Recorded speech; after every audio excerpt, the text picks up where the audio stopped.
नमस्कार विद्यार्थी मित्रांनो. एमपीएससी साठी महत्वाचे करंट अफेअर्स आपण बघतोय. त्यामध्ये एक इम्पॉर्टंट टॉपिक बघणार आहे, युनेस्को वर्ल्ड हेरिटेज साईट जी आता नवीन डिक्लेअर झालेली आहे. सारनाथ, उत्तर प्रदेश ही भारताची 45वे युनेस्को वर्ल्ड हेरिटेज साईट म्हणून डिक्लेअर झालेली आहे. बेसिक क्वेश्चन तुम्हाला येऊ शकतो की कितवी साईट म्हणून डिक्लेअर झालेली आहे. तर 45वी साईट. टोटल आपल्याकडे वर्ल्ड हेरिटेज साईट इंडियामध्ये किती आहे? तर वर्ल्ड हेरिटेज साईट टोटल आपल्याकडे 45 आहे. आणि ती कुठे डिक्लेअर झाली? तर जुलै 2023 मध्ये साऊथ कोरियामध्ये बुसान या ठिकाणी एक बैठक झाली होती. तर ही बैठक कुठं झाली हे पण विचारतात की कोणत्या ठिकाणी बैठक झाली होती. ही 48वी बैठक होती वर्ल्ड हेरिटेज कमिटीची.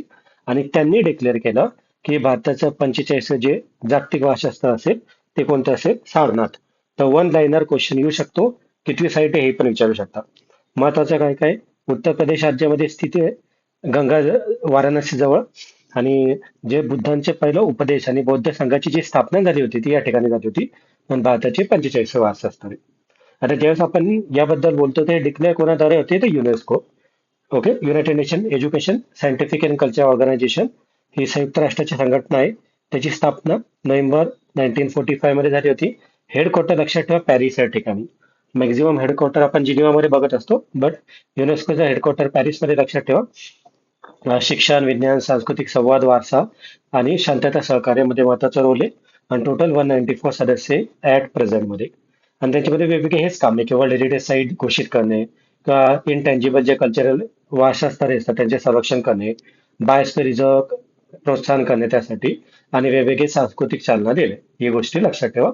1945 ची युनेस्कोची स्थापना. आता ज्यावेळेस आपण हे बघतोय की भारतामध्ये टोटल किती साईट आहे? 45 आहे वर्ल्ड हेरिटेज साईट. मग महाराष्ट्राबद्दल क्वेश्चन येतो. तर महाराष्ट्रामध्ये टोटल 6 साईट आहे लक्षात ठेवा. त्यामध्ये अजिंठा लेणी 1983 साली डिक्लेअर झाली होती. वेरूळ लेणी लक्षात ठेवा 1983 साली. त्यामध्ये 34 लेण्या आहे महत्वाच्या वेरूळ लेणीमध्ये. आणि त्यामध्ये कैलास मंदिर लेणी क्रमांक 16 हे एकाच खडकातून कोरले गेलेले जगप्रसिद्ध मंदिर आहे. सो हे पण एक महत्वाचं आहे. अजिंठा लेणी एक माहित पाहिजे, वेरूळ लेणी एक माहित पाहिजे. एलिफंटा लेणी 1987 ची, 83 चे दोन होते, 87. त्याच्यानंतर वेस्टर्न घाट ही एकमेव हे आपण म्हणू शकतो की कल्चरल साईट आपल्याकडं, नॅचरल साईट जी असेल ती आपण सांगू शकतो. वेस्टर्न घाट 2012 मध्ये डिक्लेअर झालं होतं. आणि सीएसटी छत्रपती शिवाजी महाराज टर्मिनस 2004 मध्ये डिक्लेअर झालं होतं. याच्यावर खूपदा प्रश्न विचारलाय की कोणत्या वर्षी वेस्टर्न घाट डिक्लेअर झालेलं आहे. सो एक लक्षात असू दे. आणि त्याच्यानंतर व्हिक्टोरिया कॅथोलिक आणि आर्ट डेको मुंबई आणि मराठा लष्करी लँडस्केप हे आता 2025 मध्ये डिक्लेअर झालं होतं. म्हणजे टोटल आपल्याकडे 6+1 = 7 असे तुम्ही सांगू शकता. कॅटेगरी विचारली तर बघा इकडे वर्षवाईज दिलेले: अजिंठा, एलिफंटा, सीएसएमटी, वेस्टर्न घाट, व्हिक्टोरिया टर्मिनस आणि मराठा लँडस्केप. याच्यामध्ये हे दोन आहे या ठिकाणी. आणि हे नॅचरल मध्ये तुम्हाला एक बघायला भेटेल. तर महाराष्ट्रामध्ये स्वतंत्र पाहिलं तर 6 आहे. वेस्टर्न घाट हे मल्टिपल स्टेटमध्ये विभागलेलं आहे. म्हणजे त्यामध्ये महाराष्ट्र असेल, कर्नाटक असेल, गोवा असेल, त्याचा पार्ट आहे. बट पूर्णपणे महाराष्ट्रामध्ये पाहिलं तर 6 तरी पूर्णपणे महाराष्ट्रामध्ये आहे. ओके. नऊ, तुम्हाला क्वेश्चन कसं येत असतं की वर्ल्ड हेरिटेज साईट जे आहे त्या मॅच द पेअर मध्ये येऊ शकतं की आता आपण 45 वर्ल्ड हेरिटेज साईट बघितल्या, मग कुठं कोणकोणती साईट आहे असं मॅच द पेअर विचारू शकता काय काही. सो काही काही जे वेगळे असतात जे तुम्हाला कन्फ्युज होऊ शकतात. सारनाथ ऑलरेडी आपण बघितलं उत्तर प्रदेशमध्ये. महाबोधी मंदिर बोधगया बिहारमध्ये. नालंदा महाविहार तुम्हाला ऑलरेडी नालंदा युनिव्हर्सिटी किंवा माहित असतं बिहारमध्ये असतं. सांची स्तूपा मध्य प्रदेशमध्ये. वेरूळ लेणी, अजिंठा लेणी, एलिफंटा हे सगळे महाराष्ट्राचे तुम्हाला हे कंटिन्युअसली माहिती आहे. वेस्टर्न घाट पण माहिती आहे, ऑलरेडी आपण बघितलं 2012 मध्ये डिक्लेअर झालं. कोणार्क सूर्य मंदिर कोणार्क सन टेम्पल ओडिसामध्ये. काझीरंगा नॅशनल पार्क आसाममध्ये. मानस वन्यजीव अभयारण्य आसाममध्ये.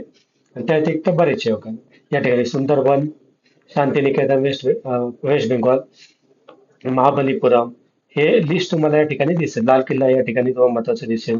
कुतुब मिनार दिसेल. एकदा फक्त तुम्ही गो थ्रू केली लिस्ट तरी होईल. हा, कांचनजंगा एक महत्वाचं काय का की हे आपल्याकडे मिक्स आहे.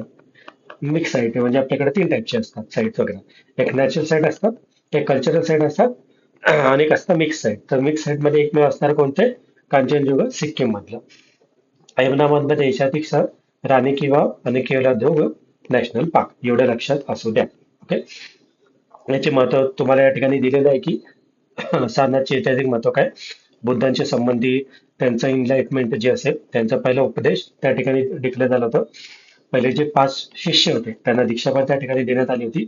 आणि बौद्ध धर्मासाठी एकूणच संपूर्ण भारतासाठी महत्वाचं तीर्थक्षेत्र म्हणून सारनाथ हे स्थळ आहे. सो महत्वाचे एक्झाम पॉईंट ऑफ व्ह्यू, एका ठिकाणी तुम्हाला मी सांगण्याचा ट्राय करतोय की फक्त एवढं लक्षात ठेवा 45 स्थान आहे आणि कुठं बैठक झाली होती तर साऊथ कोरिया बुसान या ठिकाणी. सो असंच आपण करंटचे महत्वाचे जे टॉपिक असू ते शॉर्ट मध्ये कव्हर करूयात. त्यासाठी कनेक्टेड राहा. ऑल द बेस्ट सगळ्यांना एक्झामसाठी.